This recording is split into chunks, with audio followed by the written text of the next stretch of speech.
সবাইকে অসংখ্য ধন্যবাদ।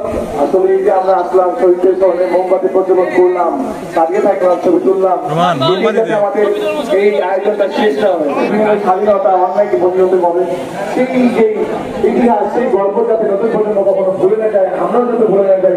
আমরা হচ্ছে জীবন বিসর্জন, তাদের রক্তকে শ্রদ্ধা করে সম্মান করে সবাই একত্রিত হয়েছি। আমাদের ভিতরে সবসময় বিরাজমান থাকে।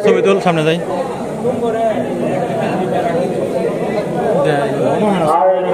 আজকের মতো আমাদের অফিসিয়াল কার্যক্রম এখানে সমাপ্ত। কেউ মুখ দিবেন না, সবাই শুনতে পারবেন। একটু অপেক্ষা করে শহীদ মিনারে জুতা খুলে উঠে নিজেদের মতো করে নিজেদের প্রদর্শন করবেন, সবাই ছড়িয়ে দিবেন আমাদের শহীদ ভাইদের কথা। আর আগামীকাল সকাল 9টায় সৌরভপুর প্রাক্তন থানামোড়ে আমাদের কার্যক্রম রয়েছে। বাজার সংস্কার যারা যারা থাকতে চান সবাই চলে আসবে। তো সবাই ধীরে ধীরে সিরিয়াল করে মুখ নিয়ে ছাত্রের পক্ষ থেকে শুভেচ্ছা নেবেন, ভালোবাসা নেবেন। সকল